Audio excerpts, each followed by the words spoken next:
All right, so we are here with our Super Bowl 56 prediction. Now, obviously, it's the Super Bowl. We're all excited to watch. We can't wait for it to happen, not gonna lie. For the first week of everybody talking about the Super Bowl, the Rams, Bengals, I was sitting there just like, okay, the Super Bowl is not going to be much, but obviously it's football. As the week goes on, you get closer and closer to the Super Bowl, especially for me, because as a Chiefs fan, the Chiefs have been in the Super Bowl the last 2 years. So not gonna lie, this year feels kind of weird because the last 2 years we kind of got spoiled with them playing at this time of year.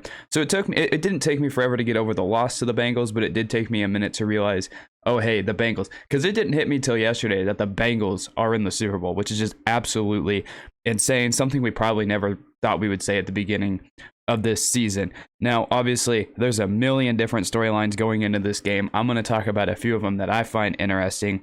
But obviously, the first one we could start with, this is the second straight year that a team is playing in their home stadium. Now, obviously, it doesn't count as a home game. Technically, the Rams are the road team in the Super Bowl. But it's just fascinating that it never happened for the first 54 years of the Super Bowl and then the last 2 years that it has happened. So let's get into discussing both of these teams. Now, let's start off with the Rams. They had a 12-5 regular season record, and they won the NFC West, and they're going to their second Super Bowl with Sean McVay as their head coach, and their first Super Bowl with Sean McVay, which he says he prepared for. He lost to the Patriots 13-3 in Super Bowl 53. But the Rams, they had a very good playoffs, if you ask me. They blew out the Cardinals in their first game. They nearly lost a game where they had a 27-3 lead. Stafford and Cooper Kupp were absolutely fantastic on the final drive of that game to keep the Rams alive in that game. And then they came back from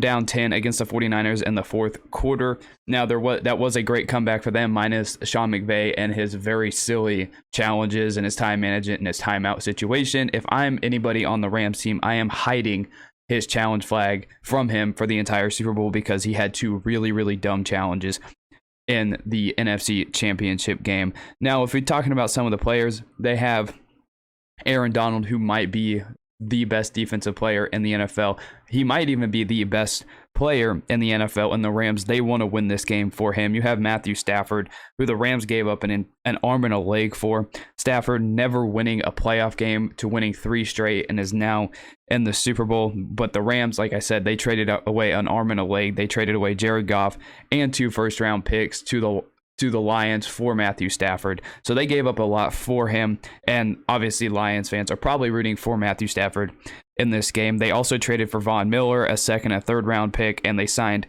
OBJ, which both of those guys have come up huge for them and great key spots for them since they both arrived at the Rams. And then Les Snead and the Rams, that organization's a madman ran organization because they literally do not care about draft picks whatsoever. The Rams obviously have an all-in mentality to go all in and win the Super Bowl. And then the story of Cam Akers blowing out his Achilles, and he came back very, very quickly. This happened in August, and he's already back, which is just absolutely insane what modern medicine can do for these players.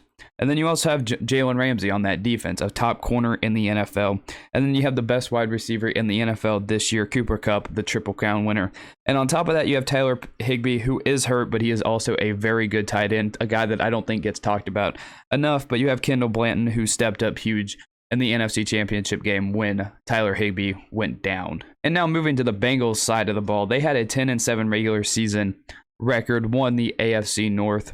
And they only won 4 games last year. So to be where they're at right now, as I mentioned early on, is very, very cool. Very, very hard for them to do. But they didn't, against all odds, they made it to the Super Bowl. And this team fights. They beat the Raiders. They gave up 9 sacks against the Titans, and they were still able to win that game. Joe Burrow had a nice connection to Jamar Chase to end that game. And then they came back down 21-3 in the AFC Championship game against the Chiefs, where Joe Burrow and his legs came alive. He was making plays, slipping out of tackles, and they were able to take advantages of the Chiefs' mistakes in that game and then came out with the victory in overtime.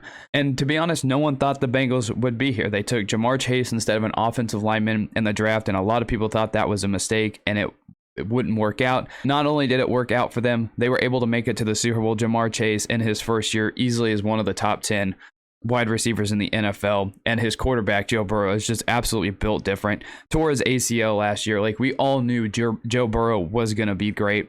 But after that ACL injury, myself, maybe other people thought that, a huge injury like that, his first year, it's not going to be the same for Joe Burrow. And that is not the case at all. The dude is calm, cool. He loves taking hits. He will take 9 sacks in a game and will stand there, continue to take hits. And he plays like the ACL injury never happened, which is just absolutely fantastic, insane. The dude's calm, cool. He's built different. Like his confidence is just absolutely insane. And he's playing behind the worst offensive line in football, which is just crazy to me that Joe Burrow and that Bengals team is even here, because Joe Burrow has had zero protection all season long. Now the nickname Joe Cool I can easily get behind, but the nickname Joe Burrow or whatever it is, that nickname is really stupid, and that one just needs to die. That's a really dumb nickname. But I think Joe Burrow, just as a whole, is an extremely likable quarterback. He won the Heisman Trophy. He won the college football national championship, was the first overall pick, and is now playing in a Super Bowl. And that all happened in the matter of 2 years. So this dude has achieved a lot in just a short time span. But not other than Jamar Chase and Joe Burrow as a quarterback, they also have other great weapons on offense. T. Higgins and Tyler Boyd, both very, very reliable guys on the Bengals offense. And they have a great tight end in CJ Uzomah, who is questionable with an injury as well, just like Tyler Higbee for the Rams. And then if you look at the defensive side of the ball for the Bengals, they made a great signing with Trey Hendrickson. He's one of the most underrated signings of the entire offseason last year. The dude stepped up and definitely helped that Bengals change and become a very solid defensive group, along with Sam Hubbard, DJ Reader, and Logan Wilson, also great defensive players. And you have Hubbard, who was fantastic in the AFC Championship game. And they also have an elite kicker in Evan McPherson. So there's the Bengals, they have a lot going for them, along with the Rams. They have a lot going for them. So now, who am I picking to win Super Bowl 56? Now, to be honest, the second this matchup was set, I thought about it, for the last week and a half, and my mind hasn't changed whatsoever since the beginning of the week. I'm picking the Rams. Now, if the Bengals win, I would not be surprised at this point. Joe Burrow under pressure, it just does not seem to affect him. The big stage does not affect Joe Burrow. And the Bengals, the fact that they're here again, they're not supposed to be here. They're the underdog. So win or lose, I don't think any of the pressure is necessarily on the Bengals to win this game. All the pressure, everything is on the Rams to win this game. They went all in. They made that huge trade for Matthew Stafford. If this fails, they might be in a tough spot, because they just give up all of their draft picks. And I think the Joe Burrow, Jamar Chase connection is going to be a huge factor in this entire game. I think Jamar Chase is going to probably have a very big game, because you're in the Super Bowl. You can't get away from who you are, and you want to go to the guy that you know and you can trust, along with the other guys, T. Higgins, Tyler Boyd, who you can definitely trust, along with a great running back in Joe Mixon. But I think the terrible offensive line is definitely going to creep up, and it's going to be an issue for the Bengals. You have Aaron Donald. Defending Aaron Donald, the Bengals offensive line looks like it doesn't know what it's doing half the time. And you have Aaron Donald, who is just he's just different. Like I said, he might be the best player in the entire NFL. And I think their O-line is going to be the downfall for the Bengals. Now, it's not completely a clean slate for the Rams either. You have Matthew Stafford, who makes a lot of bad throws. He threw a whole bunch of interceptions in the regular season, a bunch to end the season, where we thought, Matthew Stafford and his mistakes were creeping up. Obviously, they made it to the Super Bowl, so it didn't affect them too bad down the stretch of the season.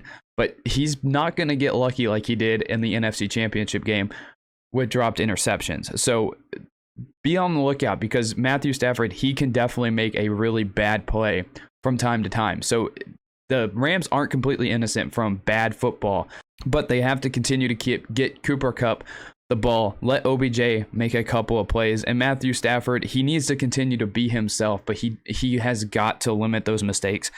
But I just think, for me personally, my entire week, what I've been thinking about is the offensive line of the Bengals is just so bad, and playing against Aaron Donald is going to be a mistake. Like, he may be slow building up the entire game, but once Aaron Donald gets going, like he did in the NFC Championship game, just completely wrecking the 49ers to end that game, I think it's bound to come against the Bengals. And I think at some point, Aaron Donald's going to become alive, and he's going to be a huge factor in this game.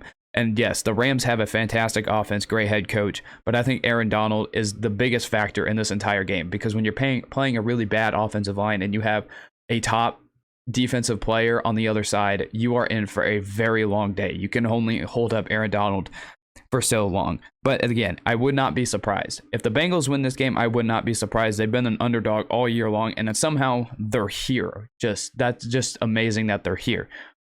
But the Rams, everything they've done all season long, everyone they've brought in, and just I think the defensive line of Aaron Donald is going to be too much for the Bengals to handle. And again, Matthew Stafford can't make any mistakes, but I am going to go with the Rams to win Super Bowl 56. Give me your prediction down below of who you think is going to win Super Bowl 56. I'm excited for the Super Bowl. I think we all should be. Everybody that says they're not watching it, I don't believe them for 1 second. But that is my prediction for Super Bowl 56, and I'll see you in the next one.